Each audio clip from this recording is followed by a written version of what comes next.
It's because you're talking, I think, Anne. I can see you. If that all helps. I can see is my personal meeting. I can't see anything. We all see you. I can't. Yes, we do. Oh, that's not fair. Is that just me, or is that like? Oh, okay. Well, that's not really kind of talking. How is that my computer's? Can you see us now, Anne? No, I can't see. All I can see is my personal meeting. Maybe if you put on speaker gallery, like in the view box, like just up into the left, right-hand corner. Yeah. Hello, everybody. No, because it's that's Hi, I don't Sandy. see. That's I don't even Hi, have that. Kevin. Hi. Great launch I can't see yesterday too. Thank you for The Skylight. skylight one, it really was lovely. Yeah. It was It really fabulous. I was. had to leave a little early for work, but Yeah, I can't. They it can all see me, but I can't see a thing. And go to the top right and you see where it says view. yeah. If you click on that, there's speaker and then there's gallery. No, don't even have that, Eamon. Oh yeah, that's what I was hoping you had Yeah. to. That's Yeah. yeah. Will I leave and come back in again? You can't leave, Anne. Back again. Oh, True, Isabel. True. I have my son on the case here. It's okay. Is that down? Brian, you've gotten so tall since I last saw you. He's At 19. the last launch. Oh, that was- 19? He's 19 now. He was 17 then. Oh, wow. He's not my baby anymore, I'm afraid. And Okay. Matt, Oh, sorry, I'm going to have to leave and come back. Matt. Hello, Matt. yeah, hello, Anne. Hello, Matt. And the way I remember you is only one way I remember you, and that's on Omi Island of a beautiful sunny morning. Oh, that was A a great desert- day. Oh, a lovely. deserted island of Clifton. Okay, I'm going to leave and come back in again because there's something wrong here. Sorry now. No problem, Anne. We'll just do Make a Zoom grand admin. entrance. Yeah. We can all talk about you while you're gone, you know? Yeah. Live on YouTube. yeah, I wouldn't do that. Yeah. We love I'm her. back, We I'm love her. back, She's I'm That's great. fabulous. Thank you, Brian. Mari, you're a little bit low on the screen. I can't see your beautiful face. Oh, aren't you so sweet? Come on up It's with the us. chair. I'll come in closer. Oh, I I'll can move move your the camera, screen. can't Move the I? screen, yeah. There's a born I'm direct. so technical. It's so funny. Does that help? I like seeing you better like that. You could move your screen more, or I could cut out. Huh? Hey, that's a great fan. Hi, Liam. Hi, Hi, Sue. Attracta. Hi, Merva. Hi, Attracta's head. Great to see everybody. Hi, Anne. Okay, Hi. let's go. You're looking Okay. gorgeous, 54 Anne. people there. Oh. Hello, Tractor Fahy. Woo! Hello, Hi, Tractor. First attractive. Hi, Anne. You're looking fabulous, Anne. Yes, Thank you you. are. Blue is your color, woman. Thank you. Thank you. Thank you. I don't know who half of you are talking to me, but anyway. Oh, you'll get over it. Thanks. It's just- I second that, Anne. I second that. Definitely Thank you, looking Matt. Brilliant. I see in my, blue. I have to say, look, my brother is there, Liam, and his Hi, Liam, the daughter, brother. and Merva, his wife. They're Hi, there Merva, at the El wife. Walsh. So this is the great thing about Zoom is that I actually have some family here. And Michael, sorry, my other brother is there as well. Sorry, Michael. Aw. Hello, Anne Sam. And I think Tommy's probably there, but I haven't seen He him. is. So. Thank Oh, you. Tommy, there you are. Hi, Anne. Yeah. Sorry, I better. Okay, I think we'll let people in as they come, Yeah. but I now would very much like to give a glowing recommendation to the woman that is Anne Walsh Donnelly today. So, yeah, let me just cheers Anne because this is such a wonderful book that we're celebrating tonight. And Anne first came into my knowledge literally 3 years ago now, because we did our first anthology, which was for mental health, and it was called Please Hear What I'm Not Saying. And Anne had this poem about a hamster who had depression. It was a metaphor, and it was all very poetic, and it was gorgeous. And we went in, and then Anne submitted her first chapbook to us, literally the year after, and of course I said yes. And I remember Anne was really like surprised that I liked it.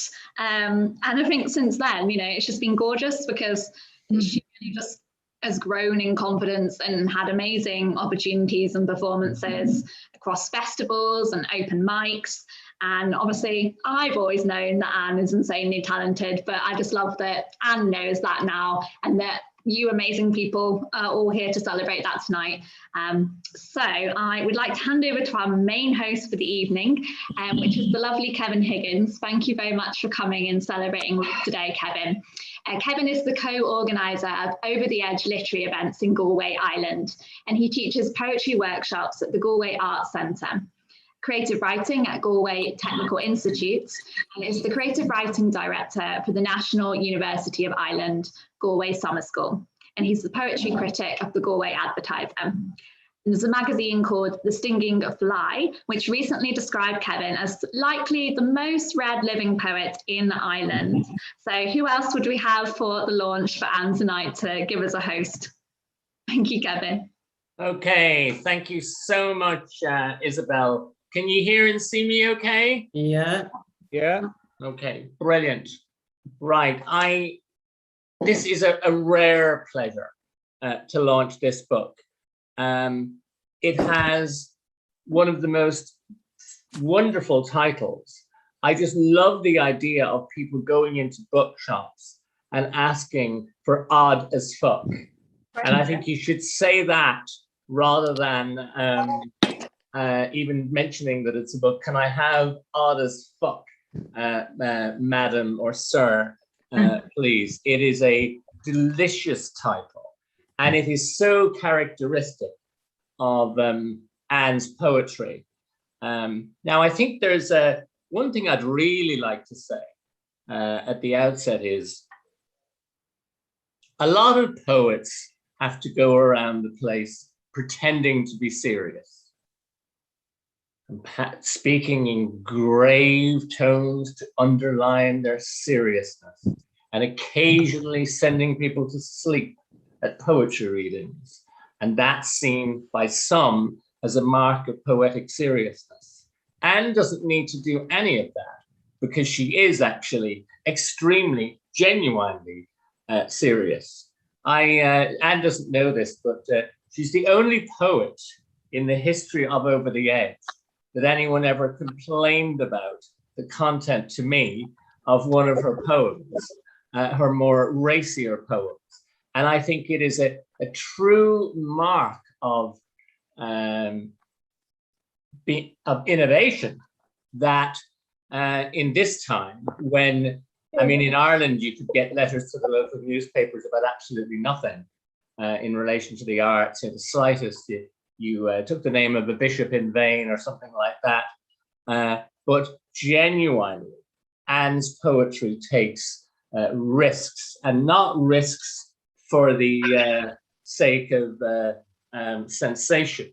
And I think that's it makes her a little bit of a lone voice also in some ways, particularly as she represents poetry from small town Ireland rather than from the Pale in Dublin and so on.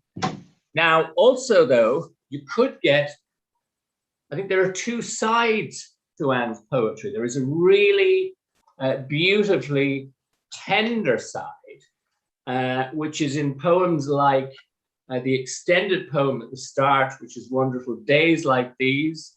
I leave Ireland to find what I'm looking for, even though I don't know what it is. And there's a spiritual quest there where the voice of the child is in the first stanza. The kind of unquestioningly believing child. I'll go to mass every day, say my prayers every night. I'll always love him. That's your man upstairs, God the most. And then I slam my New Jerusalem Bible shut. Where the hell has he gone? One of his priests announced today in scripture class that there never was a stable or donkeys or angels in the sky or shepherds or wise men. If that's a myth, what's the truth? And then that quest for spiritual truth kind of proceeds throughout the poem and finishes with, I still can't say for certain if I found what I've yearned for, but maybe, just maybe, God is my greatness, my ordinariness in days like these. And I think that is a very important side to Anne's poetry, as well as the sharper edge that is in the poems that are kind of typified by the title of Odd as Fuck. Now, there were also a couple of wonderfully tender poems for her children too, which I thought in conversations, particularly, I loved that. That's a really beautiful poem on page 16. People should buy the book and read every single one of these poems. Now, in relation to her more risque poems, I think that there is something very particularly original that Anne does with her poetry. And it is, myself and Susan were talking this afternoon and saying you would kind of think that LBGT poetry is an exclusively, not exactly Dublin 4 concern, but kind of leaning that way. And there is something about the rawness of Anne's voice that transforms the way she talks about her broad experience. There is a delicious irreverence in the language and the way that she doesn't leave behind the language of everyday. She brings that into the poetry. I know an early creative writing tutor for Anne was John Corliss at GMIT in Mayo, who is also practices brings the Mayo speak into poetry in a most wonderful way. There are also, she has a great, almost like David Lynch, the film director, eye for strangeness. That wonderful poem, The Knife Thrower's Wife. This story about a true story of a couple, Sylvester and Barbara Baum, were a professional knife throwing act. More, she says, until there's nothing left to throw. After the applause, she pulls each knife from the plank, locks them in their steel case until they are needed again. I think that eye for the strangeness and the peculiar detail is a wonderful strength of Anne's poetry. The poet she most reminds me of, actually reading this, is in an odd way, it's a man, Paul Durcan. Paul Durcan at his best, before he became kind of slightly institutionalized, probably about 30 years ago, but Paul Durcan of the 70s and 80s, when he would, he genuinely built a broad audience for poetry outside of the usual people, the kind of who would think of themselves as being the sort of people who would be interested in poetry. She is a brilliant practitioner of the erotic poem. Lioness or Labrador. I almost feel strange reading this.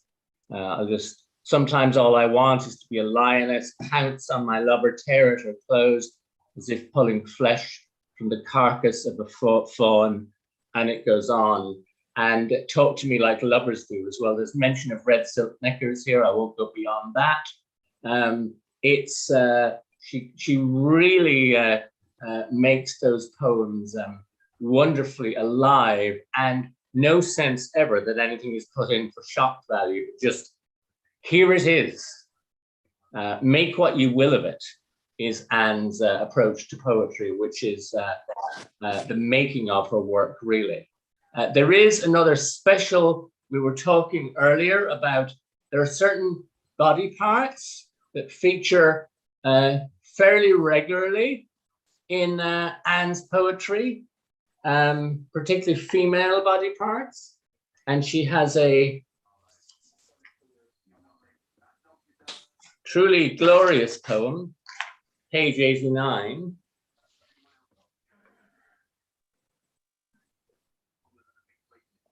Called simply Vagina. Don't you dare write a poem about this conversation, said my vagina, as I toweled myself dry. You've written enough about sex, vulvas, and unsatisfying penises. Get over it. Write something different. Use the Irish Sea, Croagh Patrick, or Clew Bay as your muse. Everybody loves poems about landscapes. I think that there's an interesting gender divide there. What I thought is, obviously, the male parts would probably never object to having poems written about them. They'd say, I'm ready for my close-up Mr. DeMille now. And I think there's a wonderful beauty about the honesty and just laying it out and talking about the things that people avoid talking about this. I thought Anne's poetry, I'm involved with the Poems for Patients Hospital, Poems for Patients scheme where they put poems around hospitals. I think Anne's poetry would be brilliant on the walls of a gynecologist's office. That would be perfect. Every room should have one of Anne's poems framed there. And then there are, I remember this poem, I think from a workshop. You have My Menopausal Vagina, My Menopausal Womb. So there's a whole series of poems where she faces the things that are not really, absolutely not, generally speaking, spoken about. And many other poems as well. And I think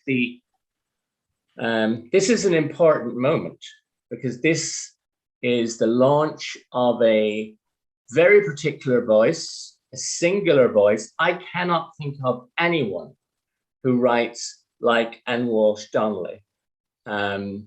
She's the only poet, one of the very few poets I can think of who you look around the room when she's reading and think, what are people going to make of this? There'll be someone twitching uncomfortably because of the things that she writes about.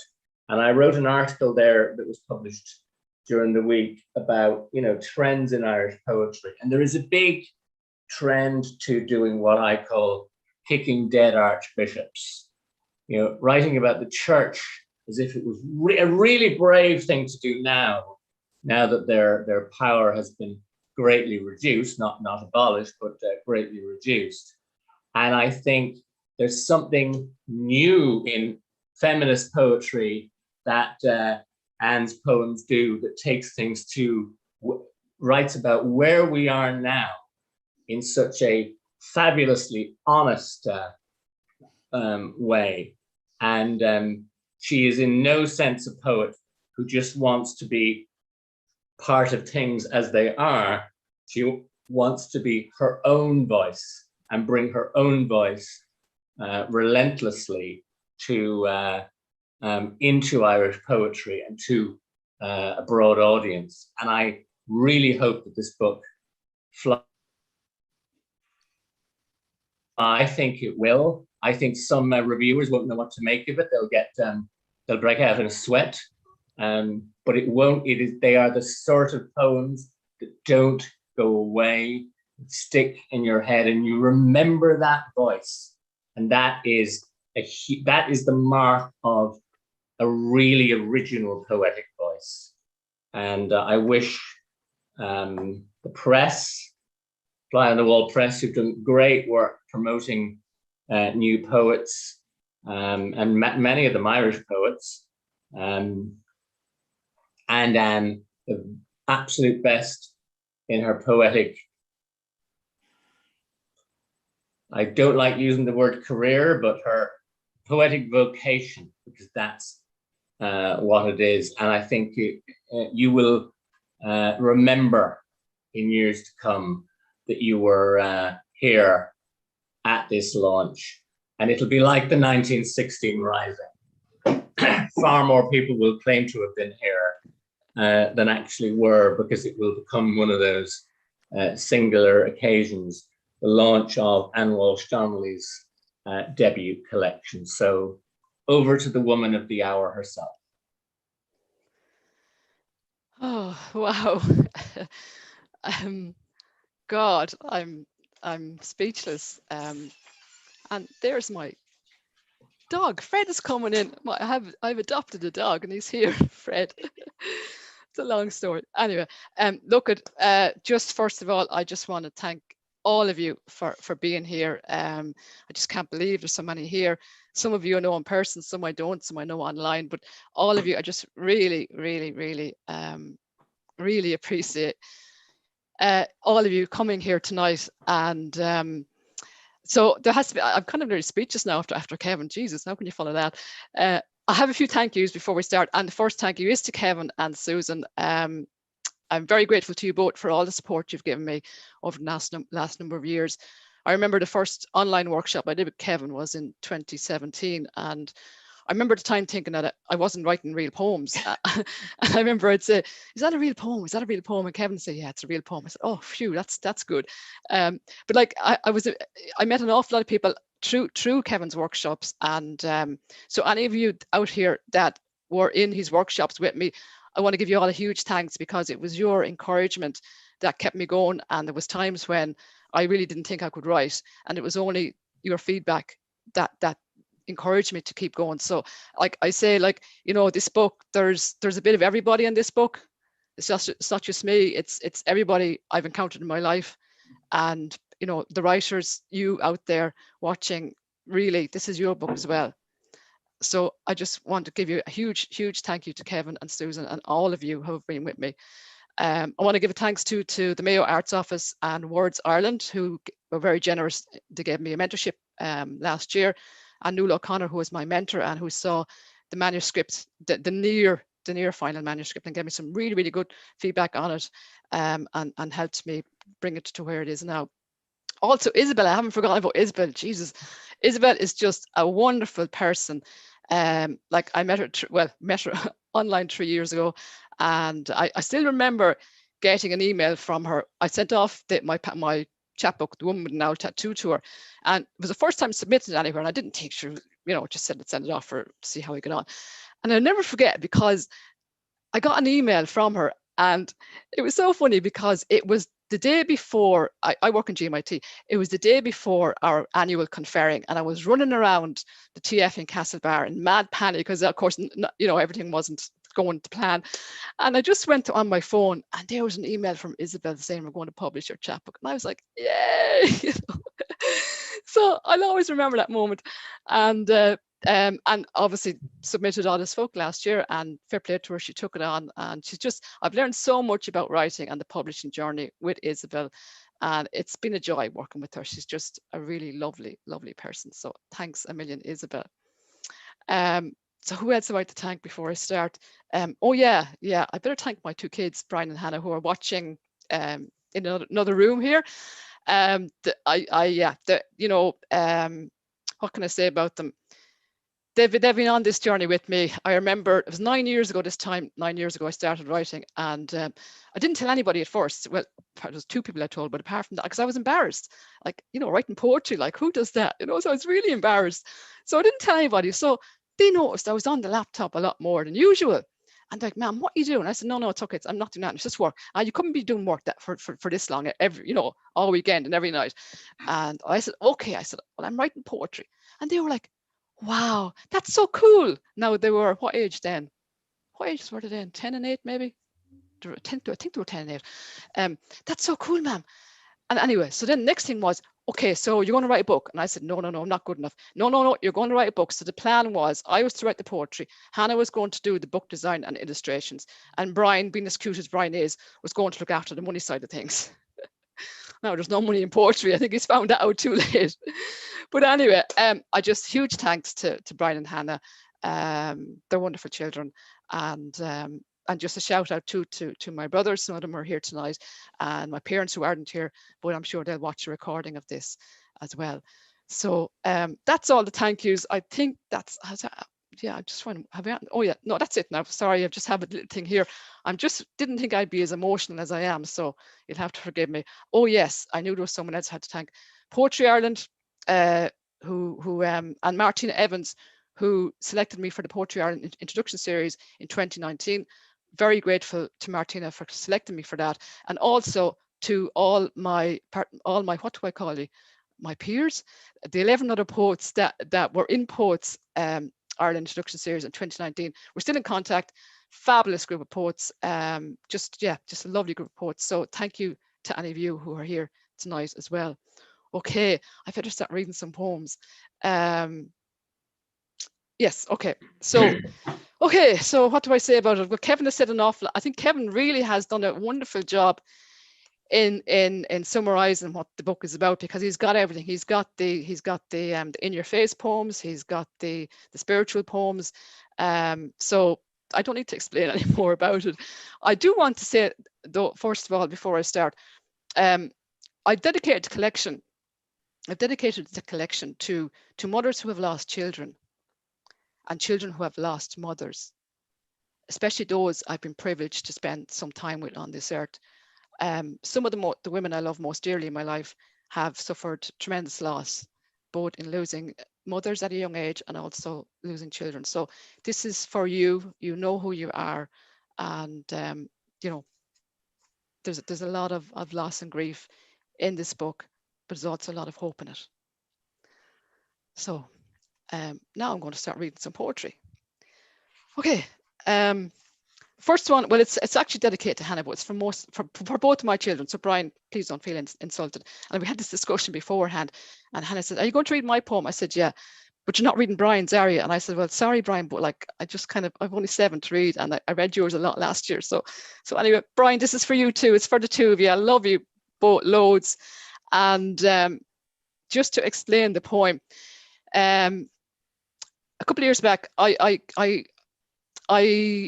reached a point in my life where basically I had to choose whether I was going to live or die. And I can still specifically remember that moment. And the thing that stopped me was the fact that I love my kids so much, and I did not want them growing up without a mother and losing their mother in a tragic circumstance. So I chose to live for them, and I'm glad I did. And this poem, it just encapsulates, it's not actually true. Well, it just encapsulates that moment when I made that decision, made that conscious choice to stay alive. It's called How Did You Know? Ma'am, don't die on me while I'm gone. Your words, octopus tentacles that twist around my neural pathways. Your father revs his van in the driveway. I wave goodbye, shut the front door, slump to the hall floor. Octopus releases its ink black cloud, blinds and chokes. Dark waters beckon.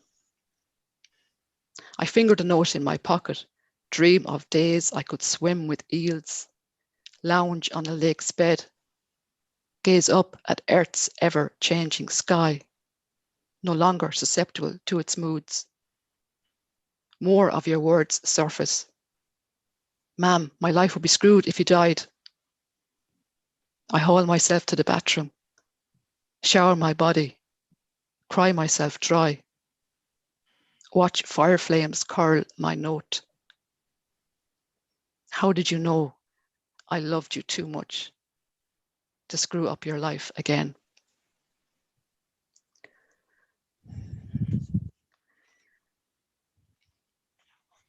And now for a completely different, we're going to go for completely different emotions here. I hope this one will make you laugh. This is called Odd as Fuck. It's the poem that created the book, as it were. And this poem I wrote 2017, actually. I remember when I wrote it because it was one of the first ones I wrote. And I was just really taking the piss out of myself and just having a laugh at myself. And I was imagining that there was 2 women in a rural Irish post office talking about that Anne Donnelly one, that mad one, like she's totally mad.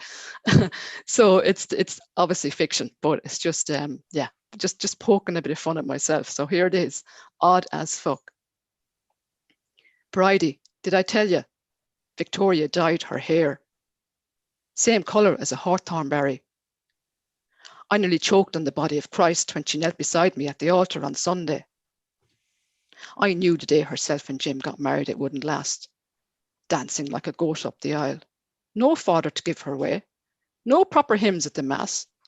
Just some of that Christa Borg shite all the young ones are into nowadays.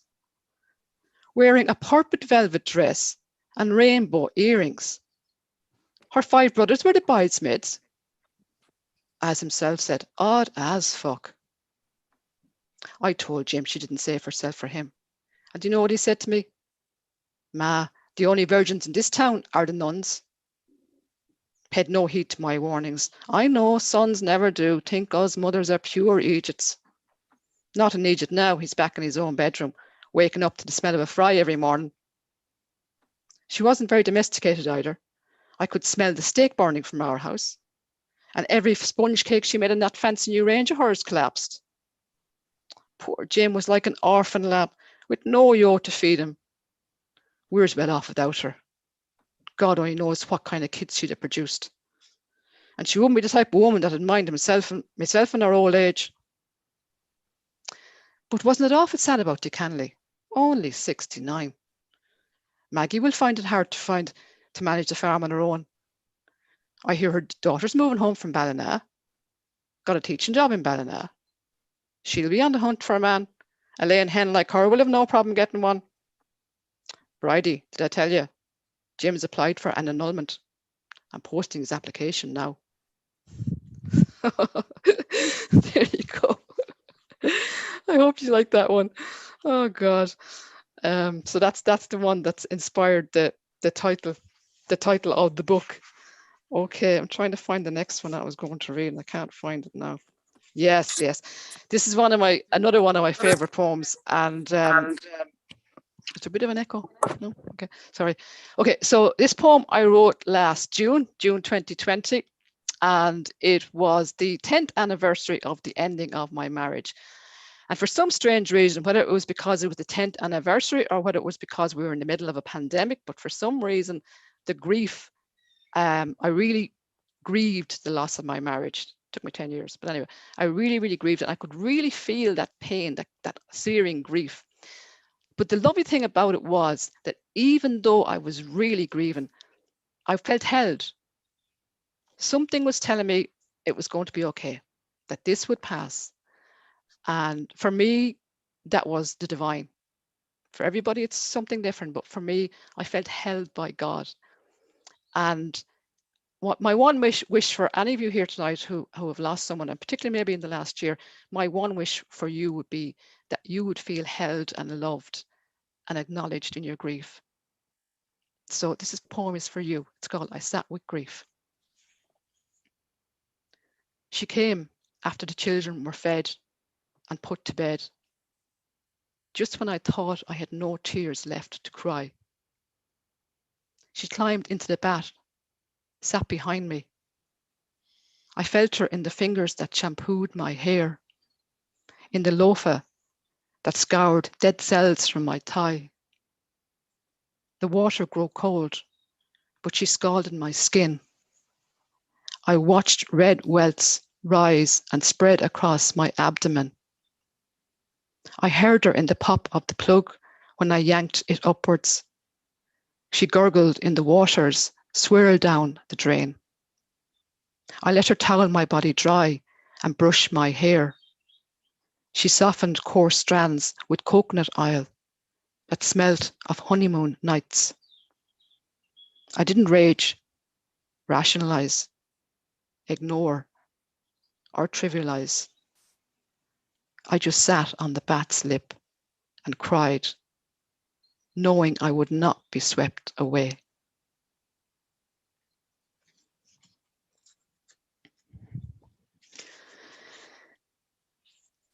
Okay. The next one is called Father. I used a memory. I have a very vivid memory of when I was young, watching my father feed silage to cattle in the winter, and being up on his farm and just the crisp air and just sitting there watching him. And usually my brother Michael, who's here on the call, Michael was a great farmer. He was always the one that helped Dad. with feeding the cows. But yeah, and that came back to me last year. And again, as Kevin said, there are some poems in the book that are quite spiritual. And again, thinking about the divine and how the divine has touched me. And this poem came about as a result of that. So it's called Father. I dig my pitchfork into a wall of fermented grass, harvested in May for November. Immune to its sulphurous gases, I threw clumps into a feeding trough. Watch cattle lower their heads. The wind is still for once, and the only sound is bovine chewing, the swishing of mud-caked tails. Nelly, too old for the mart or butcher's white knife, stops mid-munch, raises her head. Her brown eyes beckon me to lay down my fork and give thanks for surviving October. Her breath, a cloud of translucent white, rises towards a rare blue sky. A breeze, not of this earth, whispers.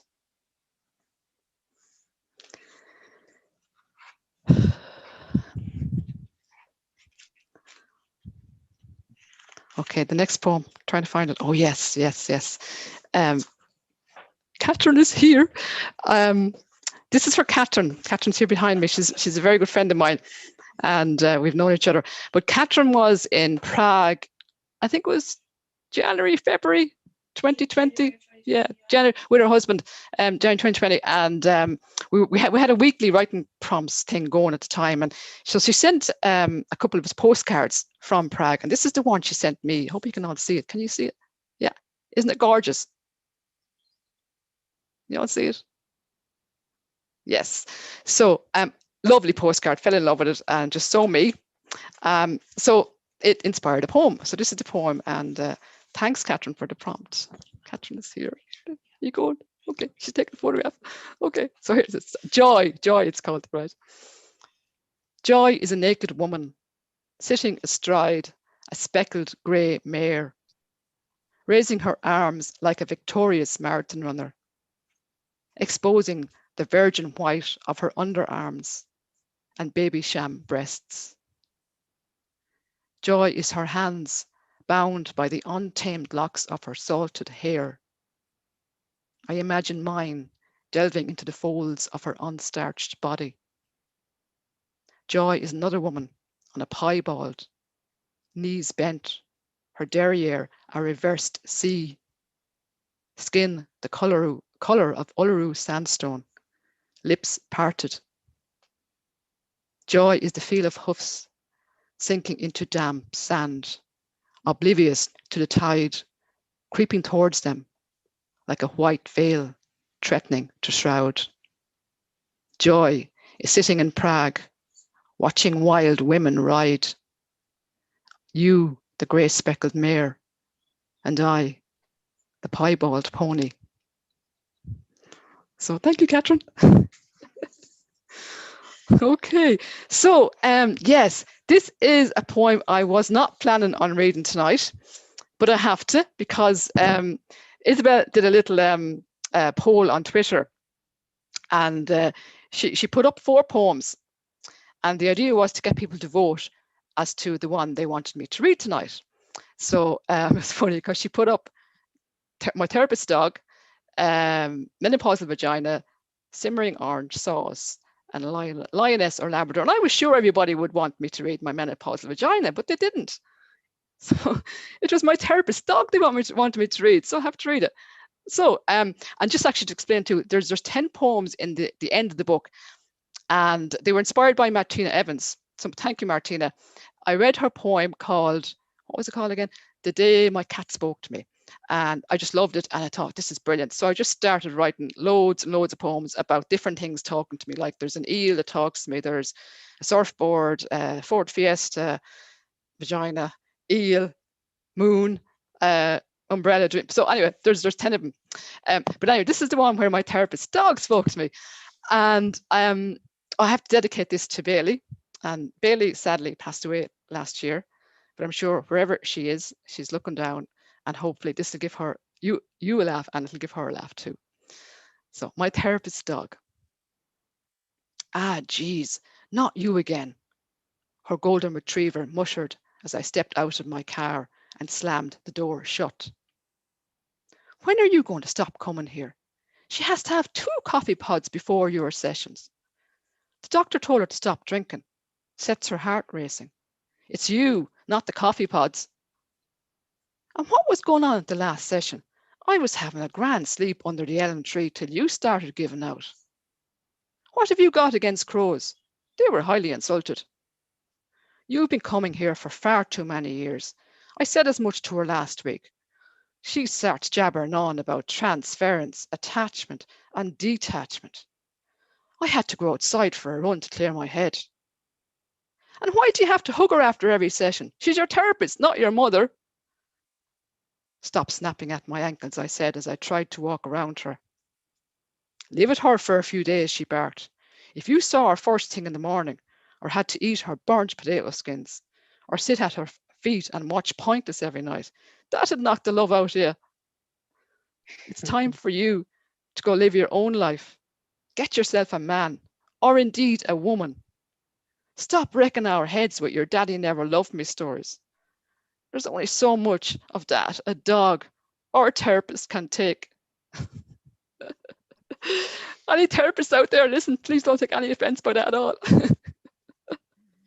I'm just poking fun at myself more than anybody else with that. So anyway, okay, oh my God, I've come to the last poem that I'm going to read tonight. And geez, I could stay here on all night, but anyway, that wouldn't be fair to you.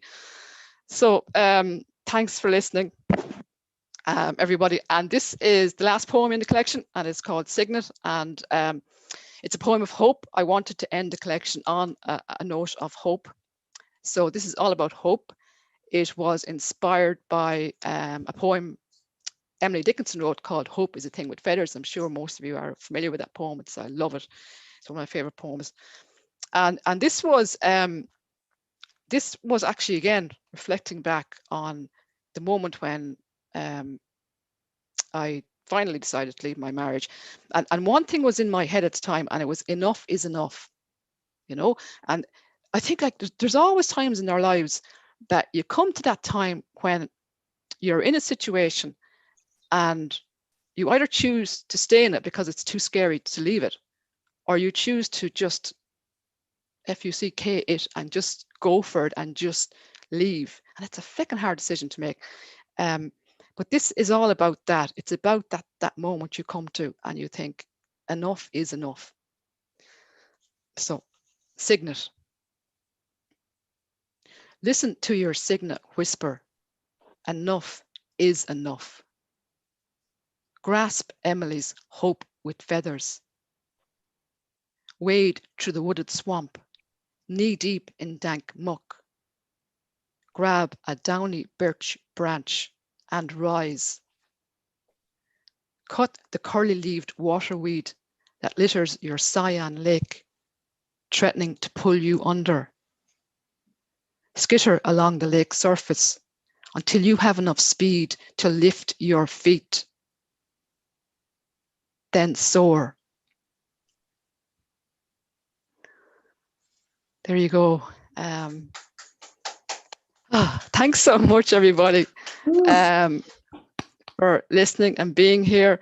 And I think, Isabel, we kind of said if anybody has any questions to ask, please yeah. feel free to do so. If anyone has any questions, they can either ask it live, or usually people just want the chat box. But to be honest, you're such a chatty lot. I feel like one of you will say it in person. So that's why I'm offering it you. So yeah, if you have any questions about Anne as a writer or Anne's writing in particular, or even if you have like a particular poem request, feel free, ask it now. And just thank you all for joining us as well in the meantime. No one guessed the first poem, by the way. I'm very sad. I thought someone would. I didn't think they would, actually. I can't see anybody near it because, that's a pity. No, I was thought about doing the second one, but then it was going to take me too long to type. Do the second one, and then so yeah, I'll have to do a giveaway with the owl on another occasion, just on social media or something like that instead. Yeah, yeah. Oh God, that was over so quick. So Anna Rose says, do you have any signed copies of the book? Which I feel like you sell them on your website, don't you, Anne? I do, yeah. I have some on my website. Yeah. Yeah. And that's just annewalshdonnelly.co.uk. It's annewdonnelly.com. annewdonnelly.com. I think there's a question here, is there? I can't just, this is going, there's some, I can't read half of these, it's going so quickly. Apart from Emily Dickinson, which other poets do you love? Oh my God, Kevin Higgins, obviously. You still there, Kevin? It changes. It changes the whole time. I remember when I started writing first, and so I can't remember who, but someone on Kevin's course said to me that their poetry, my poetry, reminded them of Billy Collins. Now, I'd never heard of Billy Collins before, so of course I went and bought all these books to find out who he was. So I thought, oh yeah.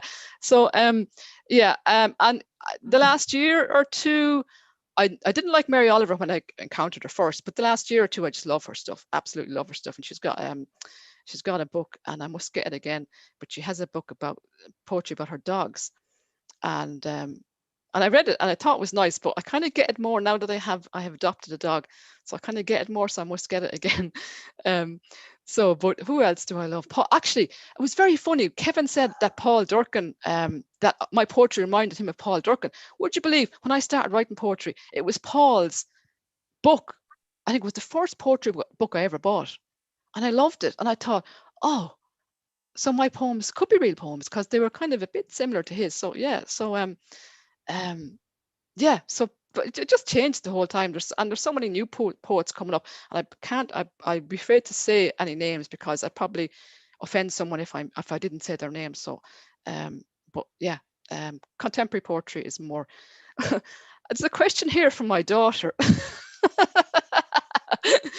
What is your favorite poem from the book? And she's asking me that, well, because she kind of knows what my favorite poem is in the book. Hannah, are you there? Well, I don't know. There's a lot of ones I love, but I have to say the one that I read first, which is for Hannah, that is one of my favorite poems. But like it's just like, do you know, it kind of changes. Some days you like, this one or that one or the other one. But yeah, I know there's something about that poem. I think it's because it's for the children. It's because that moment in my life when, that it was them. They kept me alive.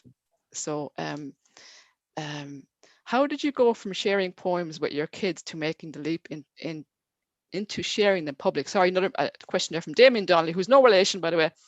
How did I go from sharing them with your kids? I don't know. I'm trying to remember. I suppose, well, the first poem I got published, I think, was about 2018, and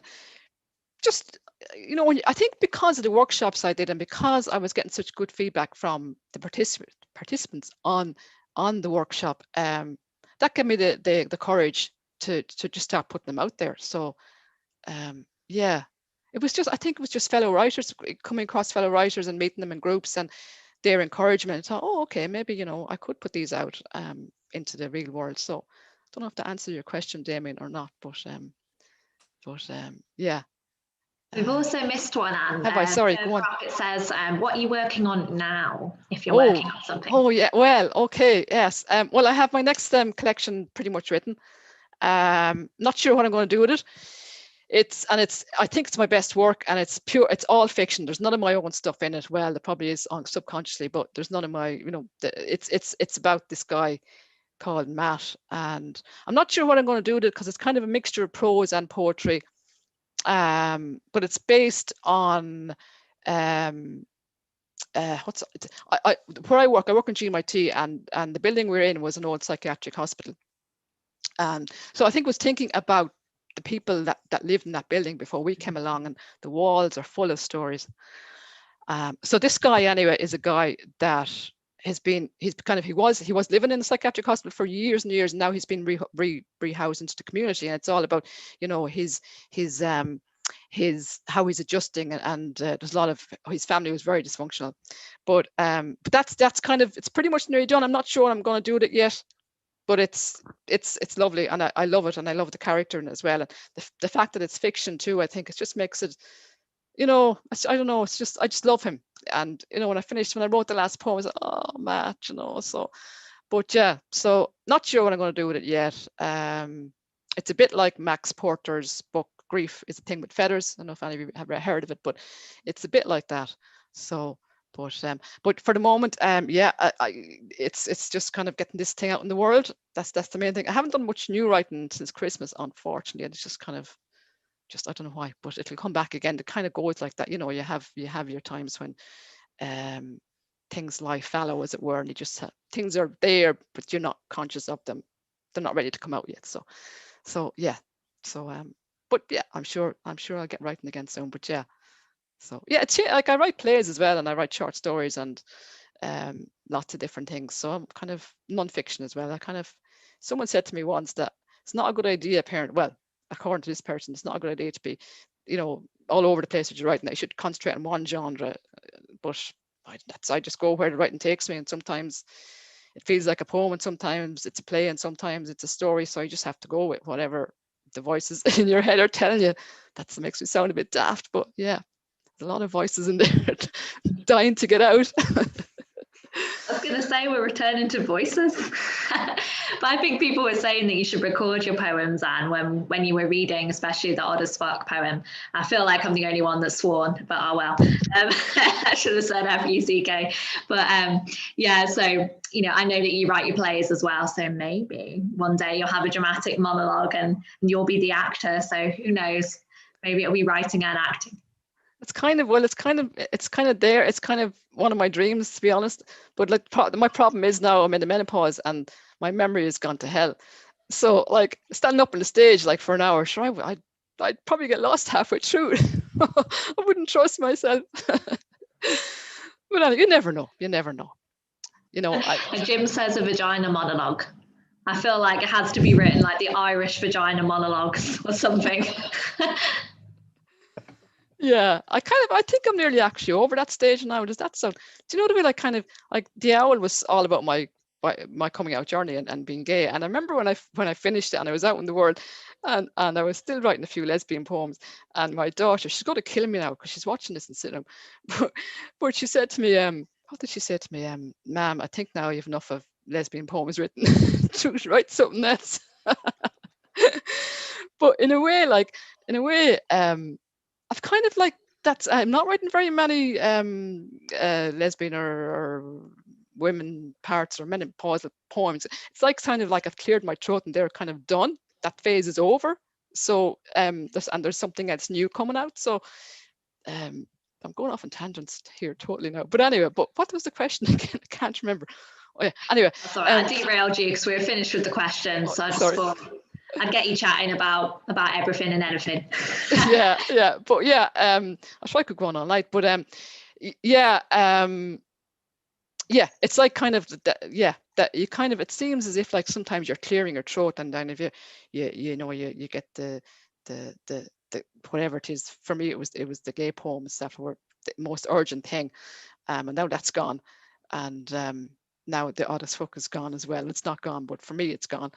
It's yours now, and so yeah, so we just have to wait and see what comes next. It's like funny, I'm not asking for any more dramas in my life, but I remember reading somewhere recently, and it was like, you know, that like it's the pain that we have in our lives, and what dramas is not really the right word, but the suffering, and that makes us and like I know when you're going through it, it's brutal, but it's that suffering, that pain, that kind of, it makes you, you know, how do you say it, enriches your life is not the right word, but it just, you grow and you become a better person for it. And like I know from my writing, I have become so much a better, and actually someone said to me once when I was in the throes of depression, she said to me, "Anne, you will be a better writer as a result of this. And I was saying, well, that's not much consolation to me now at the moment, but it's true. And I think, you know, and like I don't wish suffering on anybody. I don't want any more suffering than I have, but it does, you know, the growth that comes out of pain and suffering is tremendous. It really is, you know. Yeah, someone as there heals the scar tissue.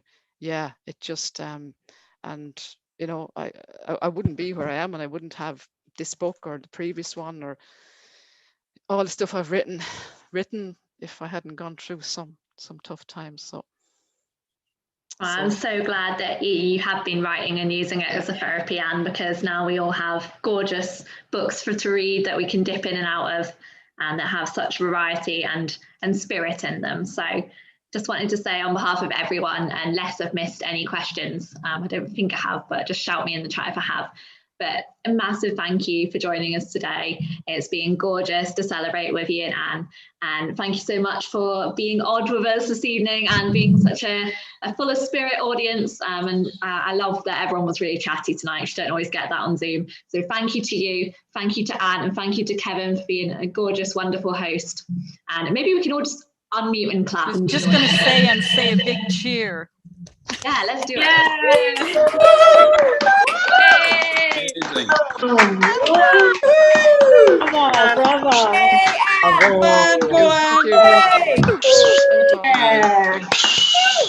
Standing ovation. Yeah. There you go. Yes. Yay. Oh, it's a good noise, like usually. Thanks everybody. I'm speechless. You'll get over it, Anne. I will get over it. Thanks. I'll be brought down to earth pretty quickly in a few minutes. There's always a therapist. Okay. Thanks, Isabel. Thank you so much, everyone. Thanks, Isabel. Okay, thank you. I hope you all have a lovely Thank weekend. you. And keep in touch and enjoy reading Anne's poetry. Thank you, everyone. Have a Thank you, lovely Isabel. Good luck. Thanks. Bye-bye. Bye-bye. Kevin. Bye-bye. Bye. Bye.